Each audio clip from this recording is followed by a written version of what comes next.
निम्न में से परमाणु ऊर्जा आयोग के किस पूर्व निदेशक का कोरोना से उबरने के पश्चात निधन हो गया। दोस्तों यहाँ पर चार विकल्प हैं: श्री कुमार बनर्जी, अनिल काकोडकर, आर चिदम्बरम, पीके लिंगर। सही विकल्प है ए, श्री कुमार बनर्जी।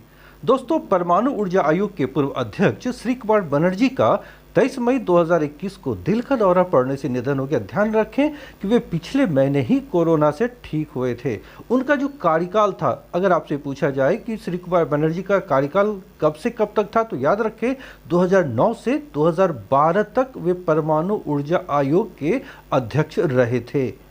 दोस्तों परमाणु ऊर्जा आयोग के अध्यक्ष बनने से पूर्व श्री कुमार बनर्जी 2004 से 2010 तक अर्थात 6 वर्षों तक भाभा परमाणु अनुसंधान केंद्र यानी BARC, Bhabha atomic research centre के निदेशक भी रहे थे।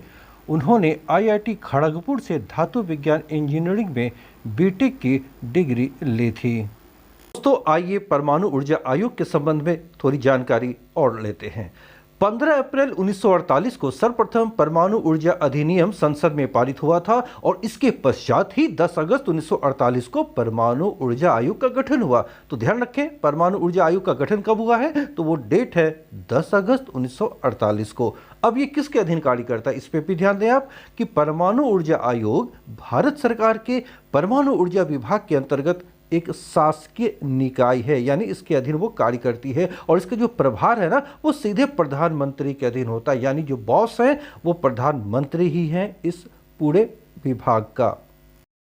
दोस्तों वर्तमान में परमाणु ऊर्जा आयोग के निदेशक हैं श्री के.एन. व्यास, यानी कमलेश नीलकंठ व्यास उनका पूरा नाम है। उन्होंने सितंबर 2018 में डॉक्टर शेखर बसु के पश्चात यह पद धारण किया है। तो आप ध्यान रखें कि वर्तमान में परमाणु ऊर्जा आयोग के जो अध्यक्ष या निदेशक है वे कौन है, श्री के.एन. व्यास। ठीक है, श्री के.एन. व्यास इससे पहले ट्रॉम्बे मुंबई में स्थित भाभा परमाणु अनुसंधान केंद्र के निदेशक के पद पर कार्यरत थे। अब देखिए भाभा परमाणु अनुसंधान केंद्र जो भाभा एटॉमिक रिसर्च सेंटर अर्थात तो बार्क है, उसकी स्थापना कहाँ की गई थी? इसकी स्थापना मुंबई में 1954 में की गई थी। संस्थापक कौन थे? डॉक्टर होमी जहांगीर भाभा। तो अब ये भी ध्यान में रखें कि वर्तमान में बार्क के निदेशक कौन हैं, तो वे हैं डॉक्टर अजीत कुमार मोहंती। ये ओडिशा के रहने वाले हैं। डॉक्टर अजीत कुमार मोहंती ये वर्तमान में बार्क यानी भाभा एटॉमिक रिसर्च सेंटर के निदेशक हैं। दोस्तों ध्यान रखें 1954 में परमाणु ऊर्जा आयोग के द्वारा ही परमाणु ऊर्जा संस्थान के नाम से यह आरंभ हुआ था। कौन? BARC, Bhabha atomic research centre, यानी बार्क का पूर्व नाम जो था वो था परमाणु ऊर्जा संस्थान और इसी नाम से 1954 में यह स्थापित हुआ था। बाद में 12 जनवरी 1967 को 1967 को इसका नाम बदलकर भाभा परमाणु अनुसंधान केंद्र रखा गया, क्योंकि इससे पूर्व ध्यान रखेंगे, इससे पूर्व 24 जनवरी 1966 को डॉक्टर होमी जहांगीर भाभा की एक विमान दुर्घटना में आकस्मिक मृत्यु हो गई थी और उन्हें यह एक विनम्र श्रद्धांजलि थी और इस संस्थान का नाम उन्हीं के नाम पर रखा गया। कब? 1967 में, 1967 में। नेक्स्ट, नई संजीवनी परियोजना की शुरुआत निम्न में से किस राज्य में की गई है? चार विकल्प हैं: राजस्थान, हरियाणा, मध्य प्रदेश और उत्तर प्रदेश। दोस्तों इसका आंसर है बी, हरियाणा। हरियाणा सरकार द्वारा राज्य में कोविड-19 रोधी संजीवनी परियोजना की शुरुआत की गई है। ध्यान रखें कोविड-19 की रोकथाम के लिए हरियाणा सरकार की यह परियोजना है जिसका नाम है संजीवनी परियोजना। इस परियोजना के अंतर्गत हल्के और मध्यम लक्षणों वाले कोरोना मरीजों की देखभाल और उन्हें उनके घरों पर ही इलाज की सुविधा मुहैया कराई जाएगी। किसके अंतर्गत? संजीवनी परियोजना के अंतर्गत। वस्तुतः संजीवनी परियोजना उन ग्रामीण इलाकों में चिकित्सीय देखभाल करेगी जहां वायरस की दूसरी लहर के फैलने और इस बीमारी के इलाज के संबंध में जागरूकता बहुत कम है। सरकार का यानी हरियाणा सरकार का मानना है कि समुचित देखभाल से 90% से अधिक रोगियों का इलाज घर पर ही किया जा सकता है। यही इस योजना का उद्देश्य है। नेक्स्ट, सच कहूं तो जी हाँ, सच कहूं तो निम्नलिखित में से किस अभिनेता अथवा अभिनेत्री की आत्मकथा है? 4 विकल्प हैं। नसीरुद्दीन शाह, अमोल पालेकर, नीना गुप्ता अथवा सुप्रिया पाठक। दोस्तों, इसका सही आंसर है सी, नीना गुप्ता। दिग्गज अभिनेत्री नीना गुप्ता ने अपनी आत्मकथा पर आधारित पुस्तक सच कहूं तो लॉन्च किया है। अपनी इस पुस्तक में उन्होंने नई दिल्ली के राष्ट्रीय नाट्य विद्यालय अर्थात एनएसडी में बिताए हुए दिनों से लेकर 1980 के दशक में मुंबई जाने तक के संघर्ष के बारे में उन्होंने विस्तार से चर्चा की है। दोस्तों, एनएसडी अर्थात नेशनल स्कूल ऑफ ड्रामा, राष्ट्रीय नाट्य विद्यालय। दोस्तों, नीना गुप्ता की जो आत्मकथा है सच कहूं तो इसका प्रकाशन किया है पेंगुइन रैंडम हाउस इंडिया ने। अंतर्राष्ट्रीय जैव विविधता दिवस यानी इंटरनेशनल बायोडायवर्सिटी डे किस दिन मनाया जाता है? 20 मई, 21 मई, 22 मई अथवा 23 मई? दोस्तों, इसका आंसर है 22 मई। मानवीय गतिविधियों के कारण जैविक विविधता में जो व्यापक कमी आई है, इस मुद्दे के बारे में लोगों को जागरूक करने के उद्देश्य से ही हर वर्ष 22 मई को अंतर्राष्ट्रीय जैव विविधता दिवस मनाया जाता है। यानी पर्यावरण के क्षेत्र में जैविक विविधता में जो व्यापक कमी आई है ना, तो इसी को ध्यान में रखकर लोगों में जागरूकता फैलाने के लिए ही यह दिन यानी 22 मई को अंतर्राष्ट्रीय जैव विविधता दिवस मनाया जाता है। ये याद रखिएगा, इंपॉर्टेंट है। इसके अलावा इस वर्ष यानी 2021 की जैव विविधता दिवस की जो मुख्य थीम है ना, वो है हम समाधान का हिस्सा हैं। जी हाँ, हम समाधान का हिस्सा हैं। ये क्या है? इसका थीम रखा गया इस वर्ष का। उल्लेखनीय है कि 20 नवंबर 2000 को, ध्यान रखिएगा, संयुक्त राष्ट्र महासभा द्वारा पारित बिल के पश्चात ही इस दिवस को मनाने की शुरुआत की गई थी। जैसा कि आपको मालूम भी होगा कि संयुक्त राष्ट्र संघ का मुख्यालय कहाँ है? न्यूयॉर्क, यूएसए में है और संयुक्त राष्ट्र संघ के वर्तमान महासचिव हैं एंटोनियो गुटेरेश। अगर आपसे पूछ दिया जाए कि पहली बार संयुक्त राष्ट्र संघ के तत्वावधान में जैव विविधता दिवस कब मनाया गया था, तो ये क्या होगा?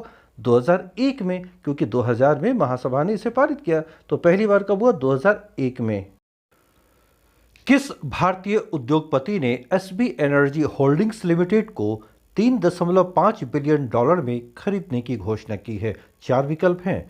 मुकेश अंबानी, गौतम अडानी, रतन टाटा और गोदरेज समूह।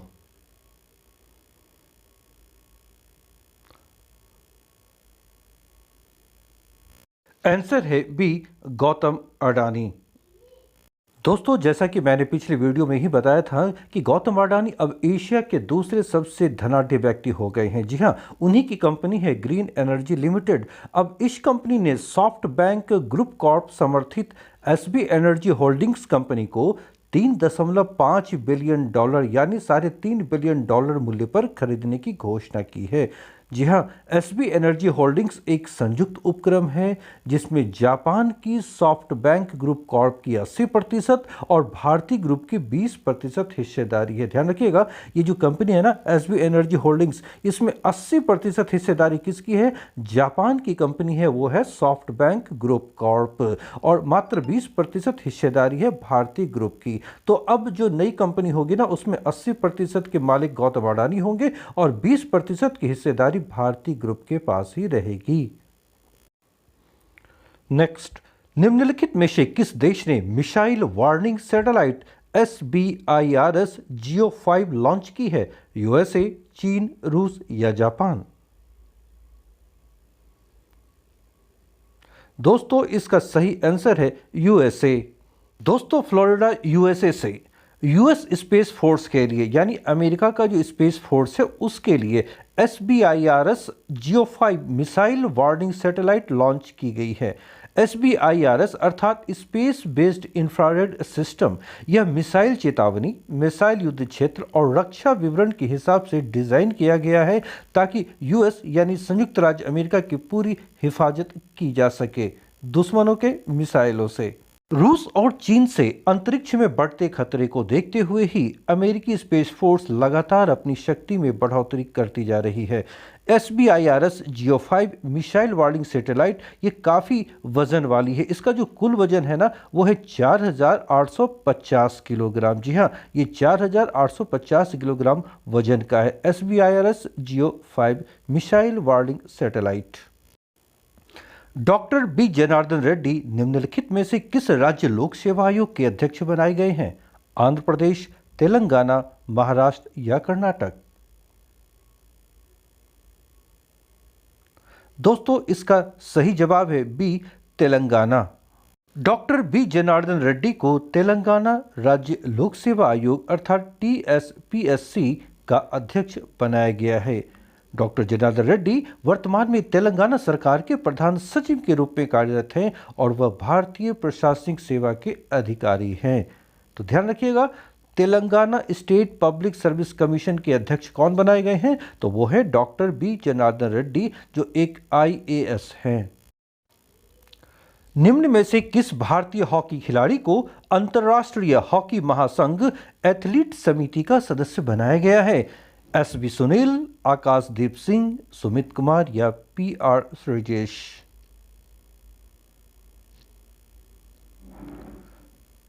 इसका आंसर है डी, PR श्रीजेश। दोस्तों अंतर्राष्ट्रीय हॉकी महासंघ अर्थात FIH federation of international hockey ने एथलीट समिति के सदस्य के रूप में भारतीय हॉकी टीम के गोलकीपर रहे PR श्रीजेश को नियुक्त किया है। जी हाँ, इसका पूरा नाम है श्रीजेश परट्टू रविंद्रन। हम लोग इन्हें प्यार से श्रीजेश के नाम से ही जानते हैं। अंतर्राष्ट्रीय हॉकी महासंघ ने समिति में श्रीजेश के अलावा जिन अन्य 3 लोगों को शामिल किया है वे हैं मर्लिना रायबाचा पोलैंड यूरोप से, मोहम्मद मियां दक्षिण अफ्रीका से, मैट स्वान ऑस्ट्रेलिया से। यानी अलग अलग महाद्वीपों का प्रतिनिधित्व यहाँ पर मौजूद है। जैसे हमारे यहाँ यानी एशिया महादेश से श्रीजेश हो गए, यूरोप से रायबाचा, साउथ अफ्रीका यानी अफ्रीका महादेश से हो गए मोहम्मद मियां और मैट स्वान हो गए ऑस्ट्रेलिया से। तो अलग अलग महाद्वीपों से नियुक्ति की गई है किसके लिए? अंतर्राष्ट्रीय हॉकी महासंघ में समिति के सदस्य के रूप में। दोस्तों आइए FIH यानी फेडरेशन ऑफ इंटरनेशनल हॉकी के संबंध में जान लें कि इसका मुख्यालय लुसाने स्विट्जरलैंड में है और इसकी स्थापना हुई है 7 जनवरी 1924 को। कहां पर? पेरिस, फ्रांस में। वर्तमान में अंतर्राष्ट्रीय हॉकी महासंघ यानी FIH के अध्यक्ष हैं नरेंद्र बत्रा। जी हाँ, ये भारत के ही हैं और वे वर्तमान में अंतर्राष्ट्रीय हॉकी महासंघ यानी FIH के अध्यक्ष हैं। FIH का सदस्य बनने वाला पहला एशियाई देश कौन था? तो याद रखें, भारत था। भारत ही सर्वप्रथम एशिया में वो देश है जो 1928 में इसका सदस्य बना था। दोस्तों करंट अफेयर्स से संबंधित अगर ये वीडियो आपको पसंद आ रहे हैं तो आप इसे लाइक करें, दोस्तों के बीच शेयर करें और अगर आप नए हैं तो सब्सक्राइब अवश्य करें। दोस्तों प्रत्येक वीडियो में पिछले 2 दिनों की महत्वपूर्ण घटनाओं का ही संकलन और उसका विश्लेषण यहाँ प्रस्तुत किया जाता है जो UPSC, BPSC और अन्य राज्य लोक सेवा आयोग की परीक्षाओं के लिए बेहद महत्वपूर्ण है। दोस्तों मिलता हूँ एक नए सेशन में एक नए वीडियो के साथ। Till then bye.